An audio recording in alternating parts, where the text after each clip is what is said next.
at Mohegan Sun Arena. I am talking with the breakout star, I would argue, of this particular season, Tanaya Latson. Locked On Women's Basketball starts now. Ogunbowale for the win. You are Locked On Women's Basketball, your daily podcast on women's basketball.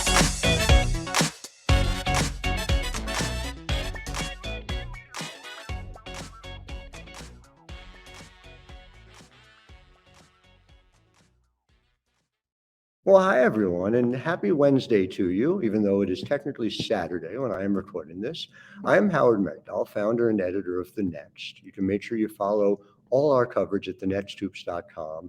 Over 100 reported pieces a month, or $9 a year, $9 a month, $72 a year, making sure you're supporting the work that is being done. Of course, we thank you for listening to Locked On Women's Basketball, which is our 6-day-a-week podcast. You can get it at YouTube or wherever you get your podcast 5 days a week, anything women's basketball. Saturday, WNBA draft. And I have seen the future, and the future WNBA draft shows that we are doing in 2026 will be including presumptive lottery pick Tanaya Latson. And Tanaya, first of all, thank you for being with us. I know we're catching you after practice, ahead of what is a national TV game against Connecticut. But I think for our listeners, there is a growing sense of what level of player you are already here in year one. And so, I've heard you on other interviews talk about your level of confidence, that you set a high standard for yourself. Is there any aspect of your game that has surprised you, that how quickly it's translated here to the college level? Definitely my defense. I mean, on ball defense has always been something a part of my game, but off ball, I feel like I've been able to focus and dial in on that, especially on the college level. Also, my mid-range pull-up, I couldn't do that in high school. So now that I've been in the weight room and getting up more shots and everything, I feel like it's coming a little easier for me. So, yeah. Let's take each of those in turn, if we could. So you start with the defense, and there's a bit, I feel like, maybe even 10 years ago, there would have been a gap in understanding between the quality of defensive play that you guys have and the raw numbers. And that's a simple reason, because if you look at just points per game, you guys don't pop off the page the way you do when you get into points per possession. You guys are 8th in the country in pace. You play this elevated pace game. And so from that perspective, people might miss that you guys have early on been a top 20 in defensive efficiency. What are the principles that coach is teaching you and, giving you the opportunity to be able to turn your on-ball defense into something that's working so well within a team scheme? Every day in practice, we go over it, the same principles that started us in the summer. So, it's coming a little easier for me now than it did in the summer, but it's just repetition. And Coach Bill, our offensive coordinator, he's just always like, push the ball, go get a rebound, push it, go in attack mode. So that's always our goal in the end of the day, especially on the offensive end, just to get the rebound and get out and go running. So. To have somebody who obviously has had success here at Florida State, especially on the defensive end. I believe she's still among the program leaders in block shots career. Does it feel like, as strange as it is to say about a team that races up and down the floor like that defense is where your identity starts? Oh, yeah, for sure. Defense wins games, wins championships. So, that's why we really lock in and focus on our defense, and we try to get better with that. And like I said, just repetition. You talked about the summer being a challenge for you. Was there a moment, like a eureka moment, where you kind of started to feel like, all right, I'm grabbing this and this feels comfortable for me? I don't think until literally a week before season started. That's when we had our scrimmage and we played against the scout guys, and that's when I kind of had that breakout moment, like, oh, I'm back here. Finally, this confidence I had like 25 points. So I was like, oof. Finally, I thought I was going to be trash, but yeah, that was really my breakout moment. I felt like, okay, I got it. I'm back in the groove. I found that rhythm, and I'm doing the things that coach wanted me to do. But she always told me to trust the process and take things day by day. So, I listened, and it worked out. 25 is low for you now, obviously, with what you've been doing so far. It's interesting to me, and we were talking a little bit about this before we came on the air, which is that, it's one thing to put up scoring numbers as a freshman, but your efficiency numbers as a freshman are so amazing to me. And I just want to take our listeners through it, if I can, very briefly. You are a 50-40-80 already so far this year. You're at 54.4% from two, 42.5% from three on over 3 attempts, and 80% from the line. But we were looking at your shot chart because, as I mentioned to you, I am a stat nerd, and your mid-range shot is going down consistently anywhere you are on the floor. So I'm fascinated when you tell me that that wasn't a thing for you in high school. What did you do to change that, and how did you do it? Like, what does your routine look like to build your mid-range game? It was literally just confidence. I feel like in high school, I didn't really have the confidence to take that shot. It was always get downhill, bucket or foul, or, shoot the wide open three. But now that I have to be more of a scoring threat for this team and I have to play my role, I know I have to get in and do everything on all levels of the court. So the mid-range, I was really happy that that's been a part of my game now because it was a long time coming. I mean, to have that ability to score at all 3 levels, obviously, and we talked about the draft up top, but, this is what the league looks for. How long has the league been on your radar as a place that you wanted to end up? Since I started this, like literally when I was 3 years old, I was like, yeah, I'm going to be a WNBA player. That was always my thing in school, like just drawing myself playing in the WNBA with the jersey and, but that's always been a goal of mine. And I hope it comes true. Did you have a particular team? I know with your background, you were moving all over as a military family. So hard to have geography be what ties you to a team. So I wondered what did, and, who you were rooting for. Was it players, teams? Take me through that. Candace Parker is my favorite player. So, of course, LA Sparks. That was my team growing up for sure. And I loved Kobe, so I just wanted to be in LA. So, but yeah, that was definitely my favorite team. When Candace moved to Chicago, did you have second thoughts about it? Did you, have dual loyalties with the Sky, or have you stayed with the Sparks through everything that's happened? I've stayed with the Sparks through it all. They're very lucky. They're lucky that they don't have a first round pick this year. So by 2026, hopefully they'll be in a different position when that comes. So you talked about Candace, and again, there's no comp that's easy to throw on you or your game. And obviously Candace is big. You're coming in at 5'8", but there's, and I don't even know if it's been measured, but your wingspan is obviously so significantly beyond 5'8" in a way that's allowing you to play. Do you think of yourself as, a combo guard? Do you think of yourself as a wing? Like, how do you kind of define it? In high school, I played on the wing a lot. So I was always in that scorer's mentality and, steal. I play with Raven Johnson and Brianna Turnage, that's on the team now. So that was us, picking pockets and getting out scoring and fast break layups. So, and Raven has a long wingspan. So, I kind of made my game after her. She's like a big sister. So, yeah. Your stocks, which for our listeners is your combined steals per game and blocks per game, are north of 5, which again is just another one of these examples where you just say, how is that happening as a freshman? I just, when you're on the defensive end, I just wonder, are you thinking deflection? Are you like, what is your mindset in those moments beyond obviously, the schemes that coach is putting in? Oh yeah, always to get the ball. That's always the mindset, or either get the rebound. Just try to make a play for my teammates, if anything, put them in the right positions, especially my bigs. So, yeah, it's always to get the ball. I have a lot more to get to, obviously, on the specifics of this, but I do first want to talk about our first sponsor of the day, and that is BetterHelp. So let's talk about BetterHelp. BetterHelp this show is sponsored by BetterHelp.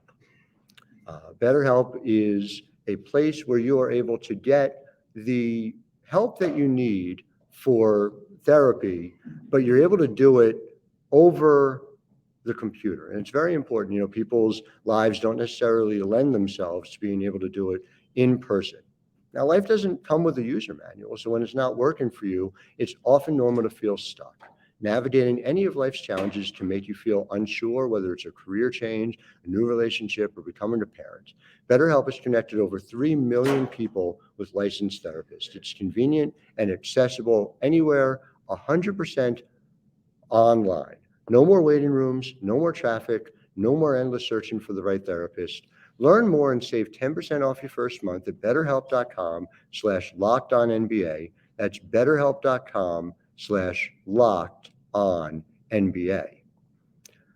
You've been a winner everywhere you've gone, so it can't be a big surprise to you that this is a 10-1 start. It has to feel pretty normal for you. But I'm sure you're aware of what the external expectations were, with the fact that there are a number of players leaving, the fact that you guys are, rolling 10 deep even. Mm-hmm. And so, take me through, I guess, how you've navigated that for yourself and whether it feels to you like this is sustainable as you guys are heading into ACC play.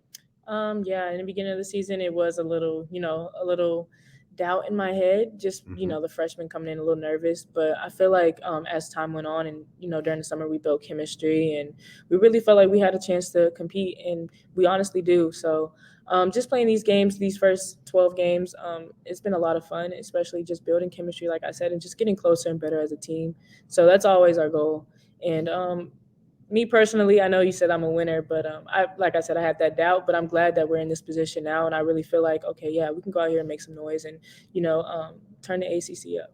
You've been doing that, of course, not just with your scoring, but in every facet of the game. And so there's a couple of places that I think are interesting in particular. And I think it dovetails again with what we're talking about, sort of the 2026 WNBA project, for lack of a better term, right? Mm-hmm. As how you get from here to there. You are an elite passer right away. Your assist percentage is 19.3%, which would be solid for somebody who's playing primarily point guard. And of course, you are playing, in sort of a secondary playmaker role. Mm-hmm. Was that a conversation you had coming in here when you're talking to coach about kind of the ways in which you fit into this offense? Yeah, she told me that I was going to be on ball a little bit, and that made me nervous because in high school I didn't really do that. Right. So I was like, oh my God, being a point guard, this is a lot. There's a lot into that. And honestly, I didn't know how it felt until I was in that position to be like, oh, you got to know every position. You got to know the right call. You got to tell your teammates what to do and everything. So, I mean, it was a little nerve-wracking, but I feel like the teammates that I have, they're very patient with me and they support me. So, it's made my job easier. It's one thing to have the support of your teammates, it's another to be able to deliver for them the way you are doing so. Mm-hmm. What are you practicing that allows you to move from the wing to being able to be a playmaker at this level so seamlessly? Repetition. Just, Coach Bill, he's always on us about, being in attack mode. And there's really no positions in this in our system. Yeah. Everybody's an attacker. Jazz, Sarah, everybody. So, just get downhill, and if it's not open, kick it and, keep attacking, because a lot of teams can't guard that. And I feel like we have some of the best guards in the nation. So, yeah. You're able to, as a result of that, be able to play as fast as you are. Again, that's a thing that has happened throughout the WNBA. I'm sure you've seen, that the league is playing faster all the time. Does it feel like this is helping prepare you for that next level too? Even though I know that must feel at some level like, it's years away, of course. Of course. Yeah. And then Coach, she's been in the WNBA, so she knows what it takes. And I'm just lucky to have her as a coach, a mentor, and just to be able to talk to her about things that I may be frustrated with, or, how to get through things. But yeah, I feel like it's really just a mindset. Mm-hmm. And Coach Brooke, she's awesome. So. We should talk about that decision you made, because obviously that it had huge ramifications for Florida State, that had huge ramifications for the college career that you now have, right? Mm-hmm. And Coach Sue is the one who recruited you. The decision was made to have this transition. Obviously, Brooke is somebody with deep ties to the program, somebody who has a resume that speaks for itself. Mm-hmm. But I know other players made other decisions, and I'm just wondering if you could take me through what you remember from that period of time, that that week essentially, where you're trying to make that decision for yourself. I remember that exact day, and I was so sad because Coach Sue was leaving. I know Coach Brooke had called me immediately, and we were talking on the phone. And I built a really strong connection with Coach Brooke. We talked about anything. So it was like dang, everybody's leaving, Coach Sue's leaving, but I knew I had loyalty to her, and I couldn't see myself anywhere else. But I had to just like reevaluate, like, do I want to stay here? Sure.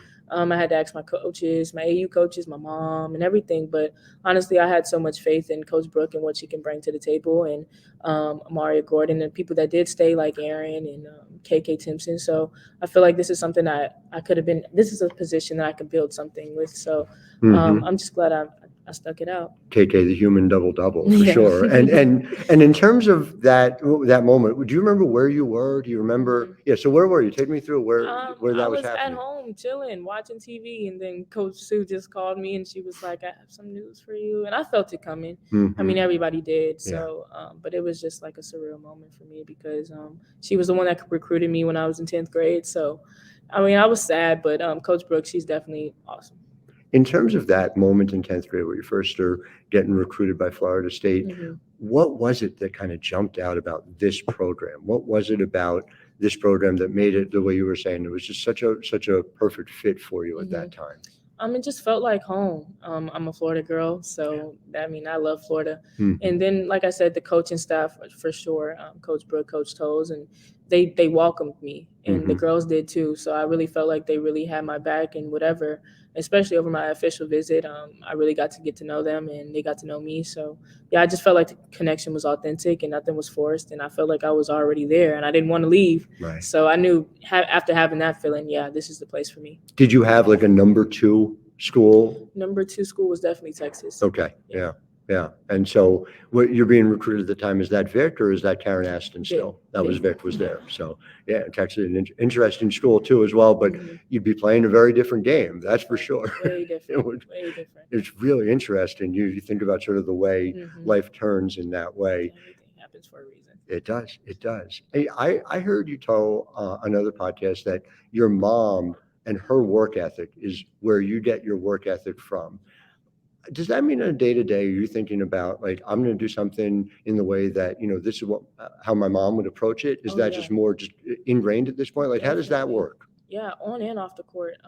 When I'm in sticky situations, I'm like, how would my mom respond to this? What did she teach me? Let me go back to those values. And in the in game too, like when I'm having a frustrated game or something like that, I just take a deep breath and remember my principles and remember what my mom say, or just talk to God during those moments of frustration. So yeah, I always think back to her. And then when you think about the moving around, it is very much what a professional athlete needs to do, whether it's during the season and playing so much on the road, whether it's even, playing overseas or with prioritization, maybe something where, you're playing here at home even more of the time, but it's still in different spots. Do you feel as if that prepared you for that life? And is that something that you've already started kind of dreaming on, Definitely. My dad was in the military, so we moved a lot when we were little. But it definitely prepared me for college and stuff like this, always on the go. And, it didn't allow me to get too attached to things. And it's a blessing and a curse at the same time. And I feel like it's helped me throughout my career. But yeah. It makes sense. I want to talk a little bit about the plan for the rest of the season and how that works for you. Want to make sure that our listeners hear about our second sponsor today, BetOnline. BetOnline.net is your number one source for sports betting info, stats, news, and analysis. Get the latest odds and trends for every professional and amateur league out there. I don't wager myself, but I do believe very strongly that BetOnline.net does it right because it has WNBA, it has NCAA women's basketball. The fact of the matter is that even opportunities mean even opportunities in all of these realms. Gina Oriema, who's actually here this weekend, said 5 years ago that we're not going to have true equality between men's and women's basketball until that happens as well. So BetOnline is doing that. They always have the fastest and easiest way of getting your betting info. Head online to the website today or to your mobile device to learn more. BetOnline, where the game starts. And so I've thrown a lot of stats obviously out there because it's kind of the way I think of it. What about for you? How are you you talked about setting a high standard. What does that mean practically? Are you looking at particular numbers, particular areas of your game? Take me through how that process works. It's funny you brought up numbers and stats and all that. Not yesterday, last game when we played Presbyterian, Mhm. I started the game off the first half with like 0 for 7 or 0 for 9 or Mhm. something. I didn't have a field goal. So I was just looking at that. I'm like, oh my God, my field goal percentage is going to go down. But yeah, I definitely take pride in the shots, and I'm taking good shots and getting my teammates involved, of course, and knowing when to attack and when not to. So yeah, it's very strategic, and Mhm. Coach Bill, he's good with helping me with that too. So yeah. It did. It cratered all the way to 52% from the. Yeah, I mean, oh, that's terrible. horrible. I mean, even just beyond that, like even when like you're thinking about those aspects of it and the numbers that go along with it, are you using visualization to be able to think about certain things? With the mid range, you're getting out there, it's repetition, but are you using visualization to think about like what it feels like to hit that shot from Yeah, 15? definitely in practice. Like I said, just repetition and Yeah. knowing where to get that spot, and if it's open, take it. If it's not, then kick out. Hmm. But yeah, just shot selection for sure. I don't use comps lately, and I like to think of players who remind me of other players. I've been at this a little while now. I can't find a player, if you go by the numbers and even just thinking through what I've seen, who has done what you've done. The closest I've come are players who were a little further on. Kelsey Mitchell is somebody who got to that point, but she was still shooting in the low 30s from three as a freshman. You're up over 40%. Jewel Lloyd is somebody who has had a very successful WNBA career, but with apologies to Jewel, she was never as efficient as you have been here on day one. What about for you? Are there comps that you see? Are there players that you aspire to be like? I just wonder how that works for you as a motivator. Yeah, you just named a few. Diamond DeShield too. She Oh, was yeah. pretty good back at UNC and everything. Hmm. And yeah, I definitely mimic my game after her. I watch a lot of her clips, and just seeing like the greatness and what they brought to the table at the time. It's definitely been inspiring. Again, and just and to our listeners to understand what we're talking about here, Diamond's a great example of somebody who had pretty solid blocks and steals numbers right from the jump at UNC. Diamond's 6'1". You're 5'8". It very much is, and if you'll forgive the point of personal privilege on this podcast, a one-of-a-kind game that you have. So being able to see where you are at and where you're going is something that I think everyone is going to be excited about in the years to come. I will leave you with one final question. You guys, you were the consensus number 14 overall recruit coming in to this particular season. That's a very amusing number now, obviously. Did you use that as motivation? Was that part of the way you're thinking? And is winning National Freshman of the Year something that's important to you? Yes. The McDonald's All-American game really gave me inspiration and like motivation for this season. Mm-hmm. Yeah, I was number 14, but I felt like I should have been a lot higher than that.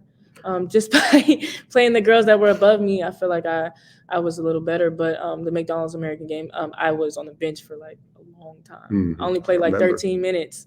So I was like, oh my God, am I really that horrible? Like, dang, wow. But it really was a humbling moment for me, and I feel like it pushed me harder, especially to be at the next level. Really interesting. Well, I dare say that there is more than enough evidence to suggest that that number was wrong, and we are seeing that as well. The ACC, I don't know why they call it the Freshman of the Week Award anymore. Like they should just call it, just name it after you. I think it would be an easier way to handle it. But tonight, Latson, thank you for going into this steep dive with me. Thank you for indulging my stat nerddom, and I look forward to covering you at this level and the next level for years to come. Of course. Thanks for having me. To all of our listeners, we will be joined by Maddie Segrist tomorrow on Thursday. And of course, make sure you're listening to us, like I said, 6 days a week. Subscribe anywhere you get your podcasts. As a reminder, further, you've made us your first listen. Go ahead and make Locked On Sports Today your second listen. It's an opportunity to